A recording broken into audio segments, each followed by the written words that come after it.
चला फ्रेंड्स, आज आपण करणार आहोत राजमा राईस। त्यासाठी इथे मी घेतलेले आहे अर्धा किलो बासमती राईस। इथे मी स्वच्छ तांदूळ धुवून घेतलेले आहेत। आता आपल्याला काय करायचं आहे, भाताला फोडणी द्यायची आहे। तर इथे आता मी तेल टाकून घेत आहे। त्याच्यानंतर इथे आपल्याला घ्यायचे आहेत खडा मसाले। तर आता इथे मी खडा मसाले घेत आहे। तर तेजपत्ता, चक्रीफूल, लवंग, दालचिनी आणि शहाजिरे मी टाकून घेतलेले आहेत। आता याला छान तेलामध्ये तडतडू द्यायचं आहे। ते तडतडून झाल्यानंतर आपल्याला साधारण 1 ते 2 कांदे कापून घ्यायचे आहेत। तर इथे मी उभे 2 कांदे चिरून घेतलेले आहेत आणि ते छान आपल्याला तेलामध्ये लाल करून घ्यायचे आहेत। तर आता इथे आपला कांदा लाल झालेला आहे। तर इथे मी टाकत आहे साधारण 1.5 चमचा अद्रक लसूणची पेस्ट। तर अद्रक लसूणची पेस्ट छान आपल्याला तेलामध्ये फ्राय करून घ्यायची आहे।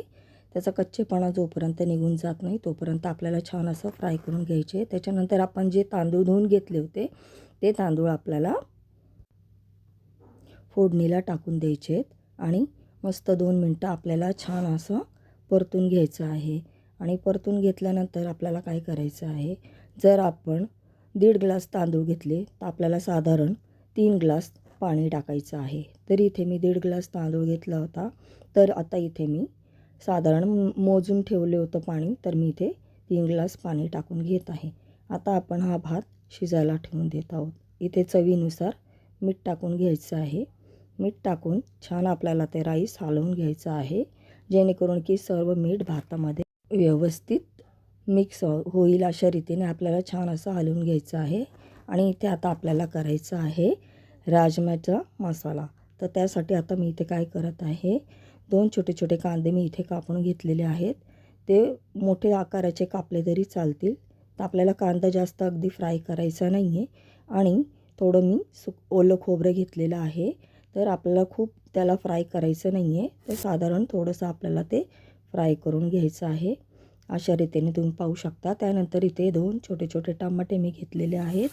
ते देखील आपल्याला थोडेफार असे फ्राय करून घ्यायचे आहेत। मग जो राजमा आपण भिजवून ठेवला होता, साधारण मी 7 ते 8 तास भिजवून ठेवला होता, तो छान फुगला आहे। आता नंतर आपण जो मसाला भाजून घेतला होता तो मसाला आपण गार झाल्यानंतर मिक्सरच्या जारमध्ये घेऊन त्याच्यामध्ये आपल्याला थोडी कोथिंबीर, 3 ते 4 हिरव्या मिरच्या टाकून घ्यायच्या आहेत आणि थोडेसे जिरे टाकून घ्यायचे आहेत। आणि छान असा आपल्याला मसाला थोडंसं पाणी टाकून आपल्याला वाटून घ्यायचा आहे। तर पाहू शकता अशा रीतीने आपला मसाला देखील छान वाटून तयार आहे। तर आता आपल्याला राजम्याला फोडणी द्यायची आहे। तर इथे कुकरमध्ये इथे मी थोडं तेल टाकून घेत आहे। तेल गरम झाल्यानंतर आपल्याला इथे तेजपत्ता टाकून घ्यायचा आहे। तर तुम्ही पाहू शकता आता इथे मी तेजपत्त्याची 2 पाने टाकून घेतलेली आहेत। ती छान तेलामध्ये तडतडली की जो मसाला आपण टाकला होता, वाटला होता, तो मसाला आपल्याला इथे टाकून घ्यायचा आहे।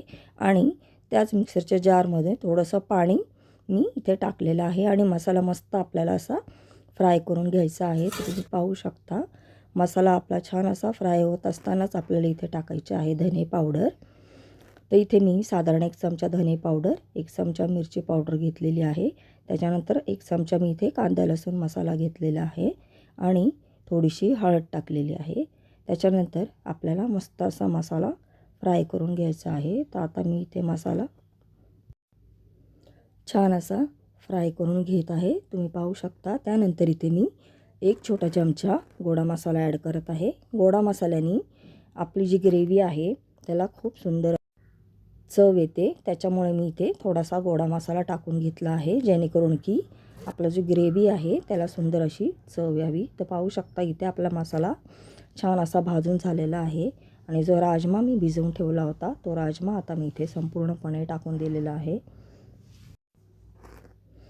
आता आपल्याला 2 ते 3 मिनटं छान अगदी मसाल्यामध्ये तो राजमा फ्राय करून घ्यायचा आहे, की जेणेकरून त्याला संपूर्ण मसाला अगदी व्यवस्थित लागला जावा। तर तुम्ही पाहू शकता।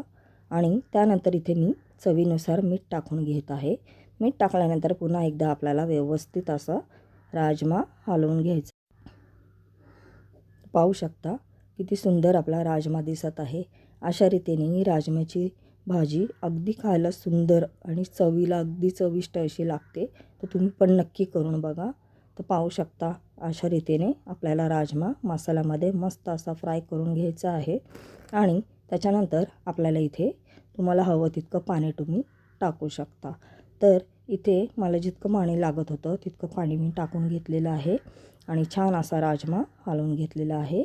आता आपल्याला इथे कुकरचं झाकण लावून तर कुकरचं झाकण लावून घेतल्यानंतर इथे मी साधारण 7 शिट्ट्या करून घेतलेल्या आहेत, कारण की राजमा शिजायला थोडा वेळ लागतो. तर पाहू शकता किती मस्त आपली राजमाची ग्रेव्ही बनून तयार आहे. किती मस्त आपला राजमा इथे तयार झालेला आहे. तर फ्रेंड्स, तुम्ही पण ही रेसिपी नक्की ट्राय करा. आपल्याला इथे थोडीशी कोथिंबीर टाकून घ्यायची आहे, जेणेकरून की आपला राजमा अजून सुंदर दिसायला पण सुंदर आणि खायला पण अगदी चविष्ट असा दिसेल. तर फ्रेंड्स, इथे आपला भात देखील तयार झालेला आहे. तर पाहू शकता कशी वाटली तुम्हाला राजमा राईसची रेसिपी. प्लीज तुम्हाला जर माझी रेसिपी आवडली असेल तर मला तुम्ही माझ्या चॅनलला तुम्ही लाईक आणि सबस्क्राईब करा. आणि जर तुम्हाला माझी रेसिपी आवडली असेल तर मला कमेंट्स करून नक्की सांगा. तर तुम्ही देखील अशी राजमा राईसची रेसिपी नक्की ट्राय करा, कारण राजमा राईस हा बहुतेक लोकांना खूप आवडतो.